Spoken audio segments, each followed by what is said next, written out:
A warm welcome to all viewers and a very happy Mahasaptami to everyone. Today, on this super auspicious occasion of Devi Paksha, we are launching our very first video. Since it's Devi Paksha, obviously today's video is related to it. I mean, what else could it be? Our main topic is Devī Māhātmyam, also known as Chandi. Now, whenever we Bengalis hear the word Chandi, what pops into our mind? Yes, The epic stories of Ma Durga destroying different asuras and evil forces. But hold on. Our rishis weren't just sitting around writing fairy tales. Nope. There's a much deeper spiritual truth hidden inside this, Devī Mahatmyam. and that's what we will explore today. But before diving in, we will start with some basic ideas about Hindu Dharma, just to set the ground. And then, step by step, we will unfold the beauty of Chandi together. The first pillar of religion is philosophy, the second is mythology or the Puranas. The third pillar is ritual, which refers to the prescribed rules of worship and offerings. Among Hindus, these rituals are primarily derived from the Tantric scriptures.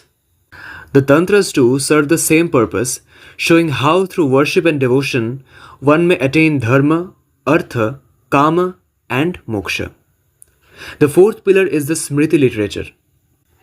In the Western world, the term myth generally refers to legends or ancient tales. But in Hindu thought, myths are not myths in the Western sense. Although we often use the word mythology, the precise expression here is Itihasa-Purana. This term carries a profound significance. It refers to those stories and narratives that cultivate the spiritual dimension of human personality.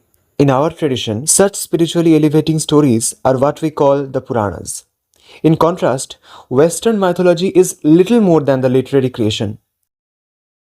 The Puranas of Hinduism, however, were composed with a single purpose: to guide the humanity towards liberation or moksha.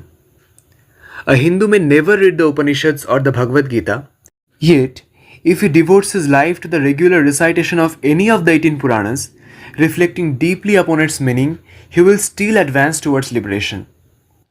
Even if ultimate liberation is not attained, he will surely achieve fulfillment in one of the four pursuits of life: dharma, artha, kama, or moksha.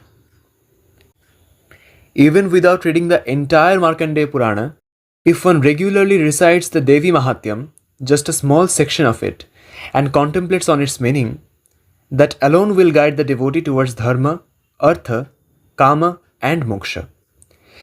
Devī Māhātmyam is found in the Markandeya Purana, specifically in chapters 81 to 93.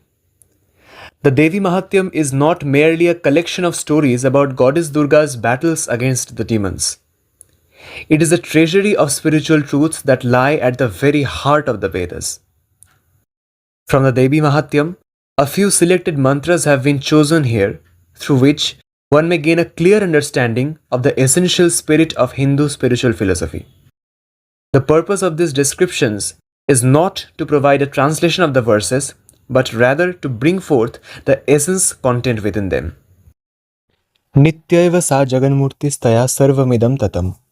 Scriptures speak of two kinds of truth. One is this world, and the other is consciousness, Brahman, which yogis directly perceive in the depths of meditation. When this Brahman is apprehended by the mind, it is called Ishvara. The world, in turn, is the manifestation of that divine power. Ishvara and his power are inseparable. To aid understanding, this power is often given a visible form. And just as Brahman is eternal, so too is this power. At the time of creation, Shakti seems to have separated from Brahman. Through action and the fruits of action, Shakti is manifested. Tvam swaha tvam svadha tvam hi vashatkarah swaratmika. Sudha tvam akshare nitye tridha matratmika sthita. Ardha matra sthita nitya yanucharya visheshatah. Hindu religious practices are of two types: Vedic karma and sadhana according to Vedanta. In Vedic karma, yajnas were performed by igniting the sacred fire. During the offering of oblations in the yajna, three specific utterances are pronounced: Swaha, Swadha, and Bashat. Swaha is chanted when offering oblations to the deities. Swadha is recited when offering oblations in the name of the forefathers, and in some cases, when the oblation is offered standing, the term Bashat is pronounced. The very act of pronouncing Swaha, Swadha, and Vashat in the yajna is itself considered the manifestation of Shakti. The attainment of heavenly realms through the yajna occurs due to this inherent Shakti. Omkara sadhana, through which yogis concentrate their mind into one point, is considered sacred for every Hindu. This Omkara is composed of the syllables A, U, Ma, and the meaning imbued in Om itself is that very Shakti. In other words, Karma Kanda, where Yajna takes place, and Jnana Kanda, where the chanting of Om and meditation happen. Both are manifestations of Shakti itself. Tvameva Sandhya Savitri Tvam Devi Janani Para. Savitri refers to the time of sunrise and Sandhya to the time of sunset. Through this mantra, the practice of Gayatri Upasana is indicated, and along with it, an allusion is made to Kala, time itself. For it is through the moments of dawn and dusk that we perceive day and night are the supreme measures of time. Space, time, and matter are one. Here, through Kala, it is being conveyed that everything in this world is Shakti, and she is the Supreme Mother. Tvam Shris Tvam Ishwari Tvam Ris Tvam Buddhir Bodha Lakshana. The word Shri means prosperity, and true prosperity arises only through the grace of Ishvara. Prosperity itself has many forms, such as the wealth of knowledge, the wealth of riches, and so on. Wherever prosperity abides, it signifies the presence of Shakti. Re means modesty or a sense of sacred shame by which a person refrains from violating the boundaries of dignity. The mind performs many functions. It receives and holds impressions, but it is the buddhi that understands them. Buddhi not only enables comprehension, but also grants the power to remain steadfast in that understanding. All these powers are none other than the primal power herself, the Divine Mother. Ya Shrihi Swayam Sukritinam Bhavaneshwa Lakshmihi Papatmanang Kritadhiyam Hridayeshu Buddhihi Shraddha Satam Kulajana Prabhavasya Lajjatam Tvam Natasma Paripalaya Devi Vishwam. Adishakti dwells in the homes of the virtuous in the form of Lakshmi, in the homes of the sinful as poverty, in the hearts of the pure-minded as wisdom, in noble souls as Shraddha, and in those of noble lineage as modesty. Hetuhu samasta jagatam trigunapi doshairna jnayase hariharadibhirapyapara sarvashrayakhilamidam jagadam shabhuta mavyakritahi parama prakritistva. Prakriti is composed of three gunas: sattva, rajas, and tamas. Rajas imparts movement, tamas obstructs it, and sattva creates a state of balance among them. All three qualities abide in the Divine Mother, for she is Trigunatmika. Just as poison exists within a serpent, yet causes no harm to the serpent itself, though it can kill others with its bite, in the same way, these three gunas dwell within the Mother without ever binding or affecting her. Thus, although the gunas exist within her, her true nature cannot be measured or limited by them. Consciousness and his Shakti are infinite, so infinite that even Bhagavan himself cannot fully comprehend the Adi Shakti. Ya Devi Sarva Bhuteshu Shraddha Rupena Sangsthita Namastasyai Namastasyai Namastasyai Namo Namaha. Wherever we see Shraddha in any person, we must understand that the Divine Mother herself is truly present there. The root of many problems in one's life lies in the absence of Shraddha. If someone holds genuine Shraddha for a discipline or an ideal, then no matter what difficulties arise, that person will have the strength to face them.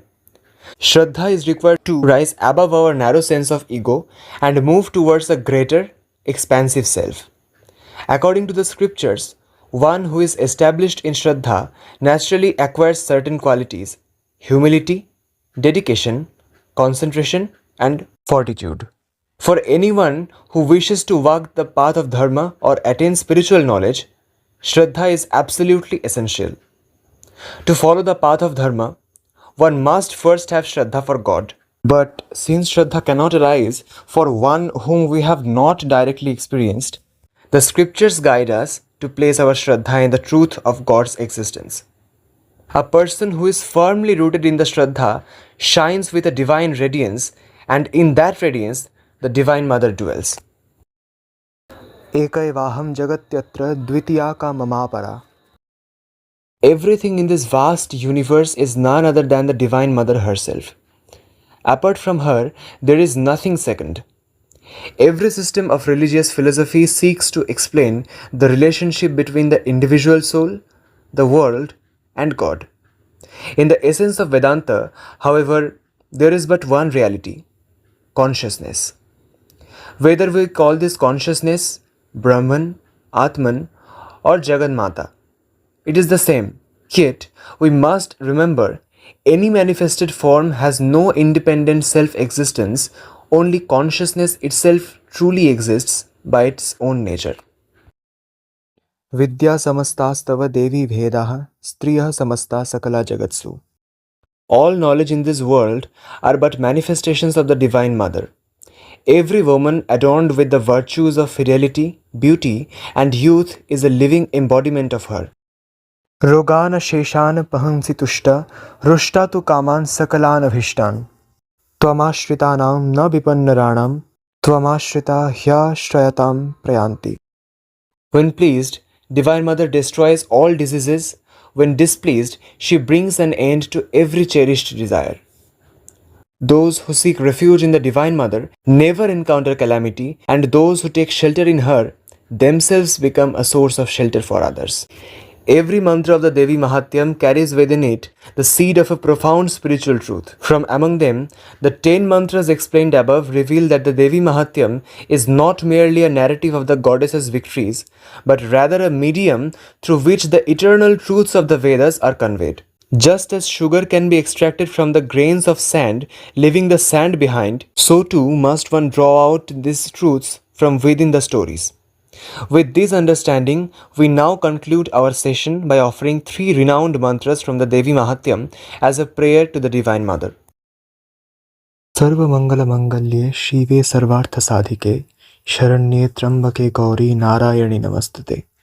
Srishti Sthiti Vinashanang Shakti Bhute Sanatani Gunashray Gunamay Narayani Namastute. Sharanagata Dinartha Paritrana Parayane Sarvasyarti Hare Devi Narayani Namastute.